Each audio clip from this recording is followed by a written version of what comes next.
Dans cet hôtel, nous serons probablement ici pour 3 ou 4 mois, car nous organisons habituellement des conférences pendant la période des fêtes, où il y a souvent beaucoup de bruit et de musique.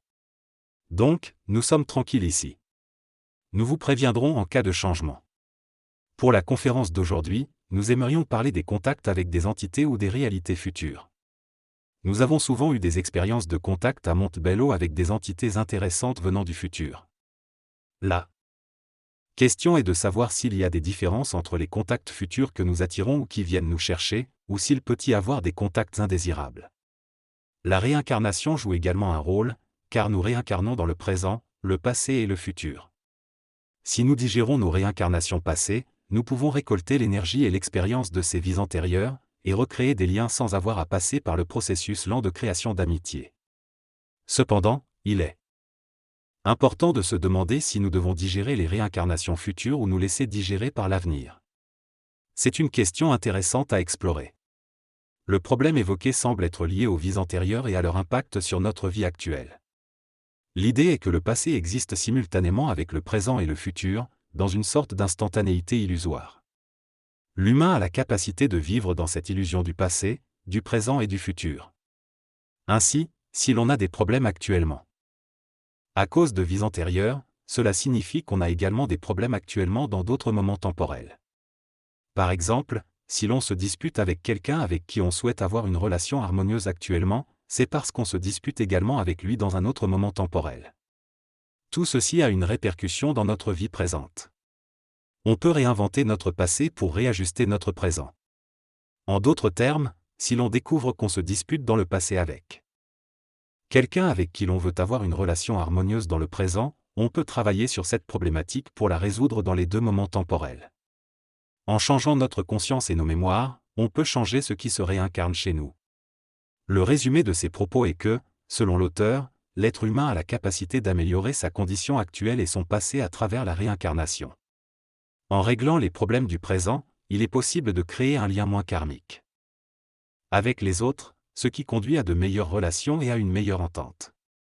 L'histoire, qui est un lieu dans l'espace-temps, peut éventuellement être modifiée à mesure que de nouvelles découvertes archéologiques et documents apparaissent.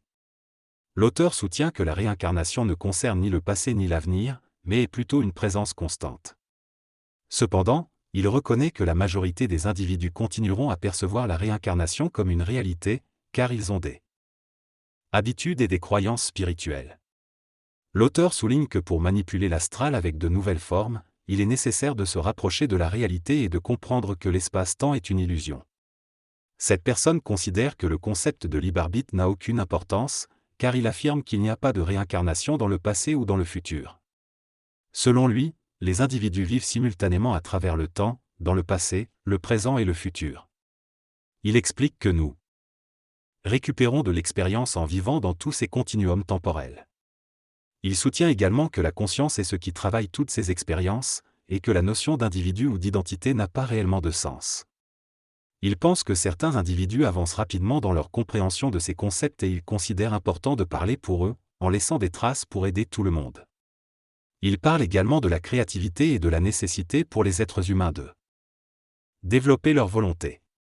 Ce texte aborde plusieurs sujets de manière décousue, il parle notamment de voyages dans le temps, de vaches, et de la façon dont les humains sont connectés à leur passé et leur avenir. L'auteur souligne l'importance de comprendre et d'utiliser les concepts adaptés à notre époque, notamment dans notre façon de penser et d'agir. Il mentionne également que les personnes hypermentales doivent prendre en compte l'intelligence de la forme lorsqu'elles interagissent avec des cultures différentes.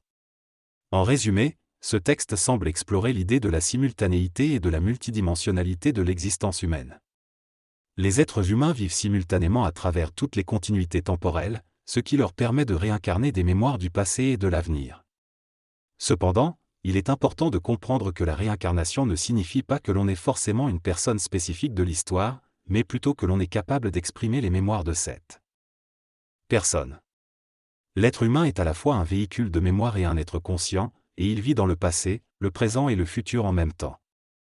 Cette réalité complexe vient influencer notre perception des choses et notre compréhension de nous-mêmes. L'auteur évoque le concept de réincarnation et explique que certaines réincarnations sont plus fiables que d'autres. Il affirme que l'être humain réincarne les expériences passées et futures de manière plus puissante aujourd'hui en raison d'un contact énergétique entre le passé, le présent et l'avenir. Il mentionne également la possibilité de voyager dans le temps et d'accéder à des univers parallèles. Cependant, il distingue ce voyage astral de l'illusion et du transport séraphique. Il discute des différentes phases du sommeil et du voyage astral conscient, en expliquant que l'état de conscience lors de ces voyages peut varier. L'auteur se pose des questions sur les rencontres possibles lors d'un voyage astral et concluant, soulignant la difficile coexistence du corps physique endormi et de l'état de conscience éveillé pendant le voyage astral. Selon cette synthèse, il est suggéré que pour avoir une expérience de voyage séraphique, il faut se rendormir dans son rêve et descendre en onde θ, tout en maintenant le corps physique éveillé. Cela permettrait d'accéder à un monde extraordinaire lié aux sphères astrales et aux annales akashiques. Cependant, il est souligné que l'information dans l'astral peut ne pas être fiable, contrairement à l'akasha qui serait plus fiable. L'akasha est décrit comme étant en conformité avec ce que chaque personne pense avoir fait, tandis que l'astral peut être en contradiction avec ses pensées. Certaines personnes pourraient penser qu'elles font un voyage hiérarchique dans l'astral en descendant de l'onde alpha à l'onde θ, mais cela n'est pas considéré comme un voyage séraphique, qui requiert un corps séraphique ou double éthérique, la conscience et le contrôle de l'astral environnant. La synthèse mentionne également que cela ne nécessite pas de grand corps séraphique et que cela coûte moins cher de descendre de l'onde alpha à l'onde θ. Le voyage séraphique nécessite certaines conditions permanentes, telles que la capacité de courber l'espace-temps à volonté. Il est également nécessaire de cesser de rationaliser et d'adapter notre perception au monde du XXe siècle. L'utilisation des mots comme véhicule énergétique est également importante. Lors de voyages séraphiques précédents, un groupe a pu traverser le temps et rencontrer différentes scènes, telles que la forêt de Sherwood et des Indiens. Il s'est avéré que c'était la conscience de quelqu'un d'autre qui avait initié le voyage, mais les autres ont pu en profiter également. Le voyage séraphique peut se faire avec le corps de chair et sera de plus en plus réalisé les yeux ouverts. Selon le texte, le transport séraphique implique de travailler avec de nouveaux sens et de développer un sens cérébral.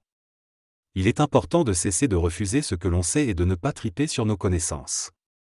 Le cerveau est considéré comme un œil magique qui permet de voir l'astral. Actuellement, le cerveau est immergé dans l'astral, ce qui nous fait voir des choses dans cet univers. Cependant, il est nécessaire de regarder ailleurs et d'utiliser le cerveau différemment. Cela permettrait de voir d'autres réalités et d'avoir des idées nouvelles. La pensée est semblable à un regard dans le monde astral. L'humain doit apprendre à regarder avec son cerveau et à comprendre. Il ne faut pas se laisser manipuler par l'astral, mais plutôt utiliser nos yeux physiques et notre cerveau pour voir et comprendre le monde qui nous entoure. Nous avons deux yeux qui interprètent légèrement différemment, un plus cartésien et un plus intuitif. Le cerveau s'arrange avec ces informations pour former une perception. Quand nous voyons dans l'astral, nous pensons que c'est ce que nous pensons, mais il est important de se rappeler que c'est une interprétation.